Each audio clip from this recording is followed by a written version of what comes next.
Alam mo ba na minsan, mas naa-attract ang babae hindi sa mga lalaking sobrang gwapo o mayaman, kundi sa mga lalaking marunong tumanggi. Oh bro, yung tipong hindi laging sa lahat ng bagay.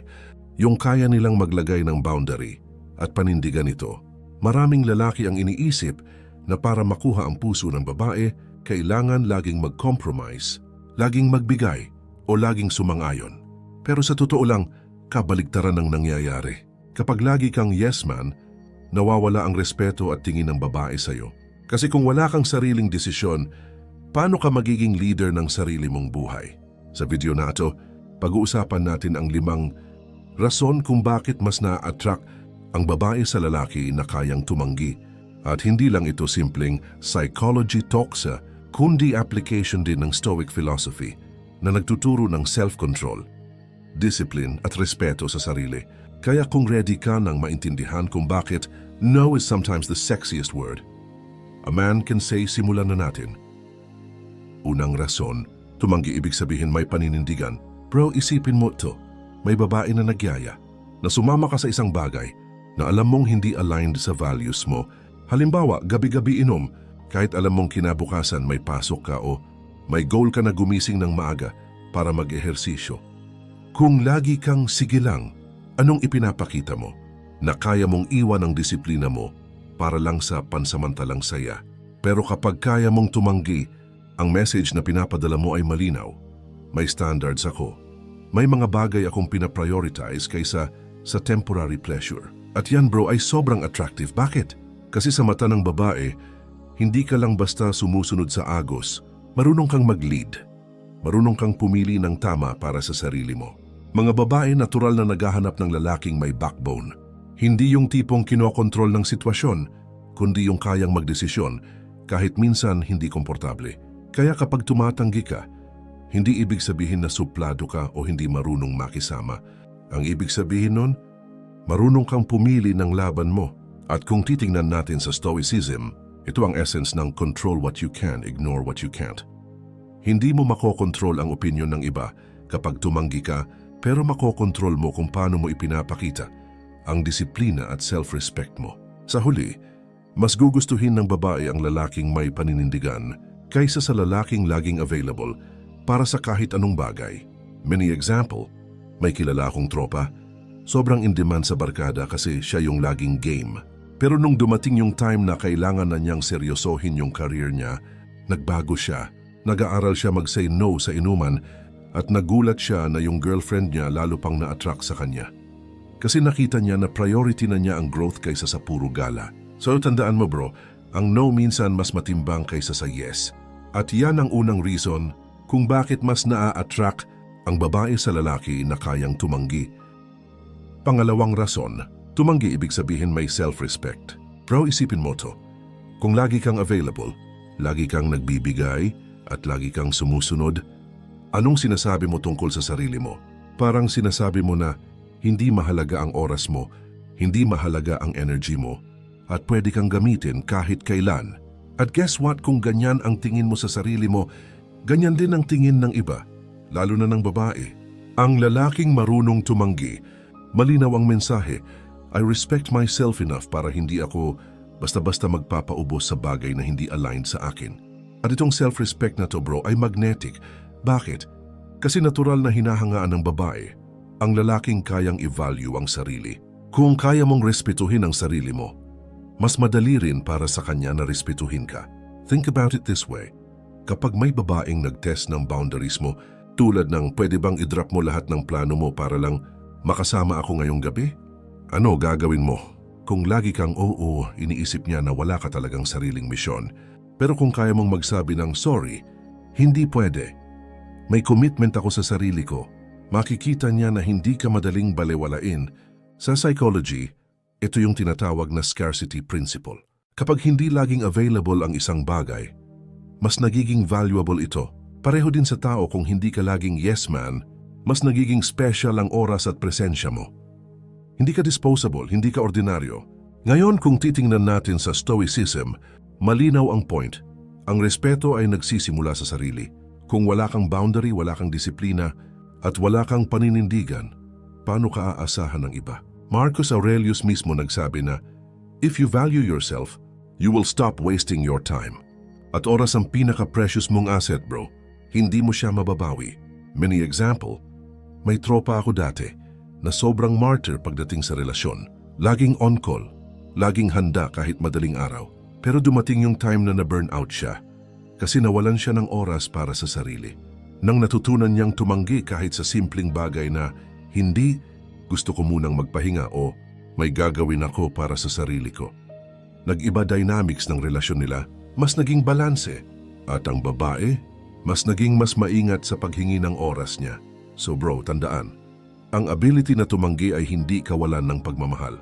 Ito ay pagpapakita ng self-respect. At kapag nakikita ng babae na kaya mong i-prioritize ang sarili mong dignity, mas lalo siyang maa-attract.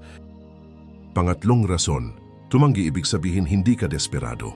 Bro, real talk, isa sa mga pinaka-turn off sa babae ay yung lalaking sobrang desperate. Yung tipong gagawin lahat, ibibigay lahat. Kahit hindi na siya nire-respeto, basta lang makuha yung atensyon ng babae. At aminin natin, madalas nangyayari to kapag sobrang gusto mo yung isang tao. Pero eto ang katotohanan, kapag masyado kang clingy at needy, mas lalong nawawala yung attraction. Ngayon, paano pumapasok ang pagtanggi dito? Simple, kapag kaya mong magsabi ng hindi, pinapakita mong hindi ka desperado, pinapakita mong may sarili kang buhay, may sariling priorities, at hindi mo kailangan ng validation galing sa kahit sino kahit pa sa babaeng gusto mo. Halimbawa, isipin mo may babae na nagsabi, "Pwede bang i-cancel mo lahat ng plano mo para lang makasama ako ngayong araw?" Kung kaya mong tumanggi ng maayos at sabihin, "Gusto kitang makita, pero may commitment ako ngayon." Baka bukas na lang, anong dating nun? Ibig sabihin, hindi mo isinusuko lahat para lang sa kanya. At doon niya mararamdaman na may value ka. Kasi hindi mo ibinibigay ng basta-basta ang oras mo. Sa psychology, ito yung tinatawag na non-attachment. Kapag hindi ka masyadong kumakapit, mas nagiging appealing ka. Kasi ang babae instinctively mas na-attract sa lalaking confident at independent. Yung tipong kahit mawala siya, hindi ka mabubuwag, hindi ka mawawala sa sarili. At dito pumapasok ang Stoic principle ng self-sufficiency. Ang Stoics naniniwala na dapat buo ka na kahit wala ang ibang tao. O mahalaga ang relasyon, pero hindi doon nakaangkla ang pagkatao mo. Kung kaya mong mabuhay ng payapa at buo kahit mag-isa, mas lalo kang nagiging attractive kasi hindi ka nag-o-offer ng neediness. Nag-o-offer ka ng value. Mini example. Naalala ko yung kwento ng isang kakilala ko. Simula nung nagkaroon siya ng girlfriend, parang nawala na siya sa barkada. Pati hobbies niya hindi na niya ginagawa. Naging sobrang dependent siya. Pero nung nagkaroon sila ng problema, nagulat siya na siya mismo yung iniwan. Bakit? Kasi walang challenge, walang mystery. At naging sobrang predictable siya. Pero nung natuto siyang maglagay ng boundaries at bumalik sa sarili niyang goals, mas lalo siyang nagkaroon ng presence na attractive sa mga babae. Kaya bro, tandaan, hindi lahat ng pagkakataon dapat mong ibigay. Kapag marunong kang tumanggi, pinapakita mong hindi ka desperado. At para sa babae, wala nang mas sexy pa kaysa sa lalaking alam ang value niya at hindi natatakot na ipakita ito. Pang-apat rason, tumanggi ibig sabihin marunong kang mag-lead. Bro, ito ang isang malaking bagay na madalas hindi napapansin ng karamihan. Kapag kaya mong tumanggi, pinapakita mo na ikaw ang nagli-lead ng buhay mo. At believe it or not, leadership ay isa sa pinaka-attractive traits na hinahanap ng babae. Bakit? Kasi instinctively, gusto ng babae ng lalaking may direksyon. Yung hindi lang basta umaayon sa sitwasyon, kundi may plano, may vision, at may sariling prinsipyo. Kung lagi kang yes sa lahat ng bagay, ang dating mo ay follower. Pero kapag kaya mong magsabi ng hindi, malinaw na ikaw ang may hawak ng manibela ng sarili mong buhay. Halimbawa, may babae na nagyaya sa'yo ng trip na alam mong hindi wise gastos na hindi mo afford, oras na hindi swak sa schedule mo. Kung sasama ka agad, ibig sabihin wala kang disiplina. Pero kung kaya mong magsabi ng hindi muna, may mas importante akong gagawin, ang dating noon ay may priorities ka at ito ang hinahangaan ng babae. Yung lalaking may sariling direksyon at hindi basta-basta nadadala ng emosyon o peer pressure. Kung ilalapit natin sa Stoicism, ito yung tinatawag na living according to reason. Ang Stoics naniniwala na dapat hindi tayo alipin ng impulses, kundi sinusunod natin ang tama base sa rason at prinsipyo. Kung ang bawat desisyon mo ay guided ng malinaw na values, hindi ka madaling mauto. At yan ang totoong leadership, yung kaya mong pangunahan ang sarili mo bago mo pangunahan ang iba. Mini example, naalala ko may kakilala ako, sobrang in love sa girlfriend niya noon. Dumating yung point na halos lahat ng decision, babae ang nasusunod. Career choice, daily schedule, pati kahit simpleng hobbies niya. Ang ending, nawalan siya ng identity. At eventually, yung girlfriend mismo nagsawa kasi wala siyang nakikitang leader sa kanya. Pero nung natuto siyang tumanggi at ipakita na may sariling plano at mission siya, nag-iba ang tingin sa kanya. Kasi bro, tandaan mo, babae will test you. Hindi para guluhin ka, kundi para makita kung kaya mong panindigan yung boundaries at goals mo. Kapag bumigay ka agad, alam niyang hindi ka ready mag-lead.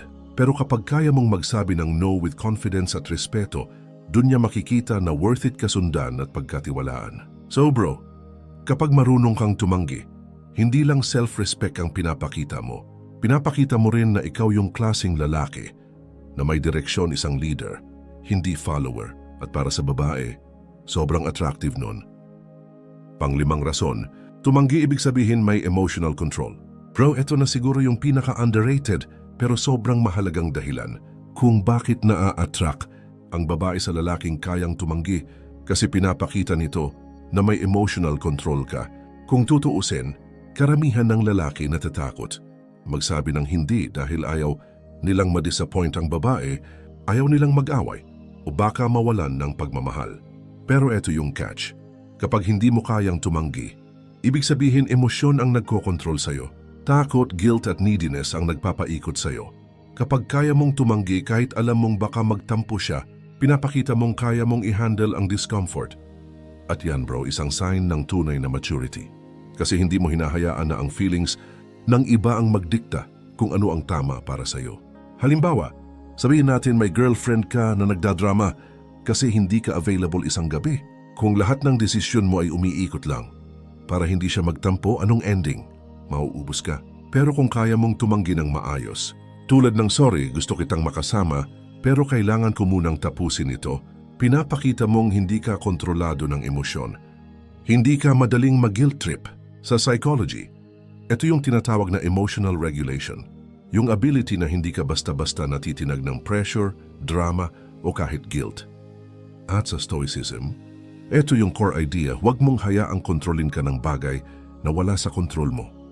Lalo na emosyon ng iba, ang kontrolado mo lang ay sarili mong reaksyon at doon ka dapat nakatutok.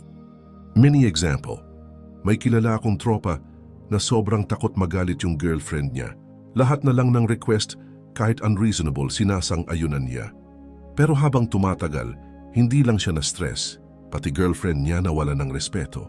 Kasi na-realize ng babae na siya ang may hawak ng timon, hindi yung lalaki. Pero nung natutunan niyang magsabi ng no kahit may konting tampuhan, mas naging healthy yung relationship nila. Bakit? Kasi dun lang nakita ng babae na kaya niyang mag-handle ng conflict at emotions. Bro, tandaan, babae ay natural na humahanga sa lalaking kalmado, composed at hindi agad natitinag. At kapag kaya mong tumanggi, pinapakita mong ikaw yung tipo ng lalaki na may mastery sa sarili niyang emosyon. Yan ang tunay na strength, hindi yung laging galit. Hindi yung laging yes, kundi yung marunong pumili ng tamang laban. So bro, ayan na. 5 na yung rason kung bakit mas naa-attract ang babae sa lalaking kayang tumanggi. 1. May paninindigan. 2. May self-respect. 3. Hindi desperado. 4. Marunong mag-lead. 5. May emotional control. Kung mapapansin mo, lahat ng ito umiikot sa isang core principle, disiplina at respeto sa sarili. At yan ang essence ng Stoicism, na bago ka pumasok sa mundo ng relasyon, kailangan buo ka muna sa sarili mo.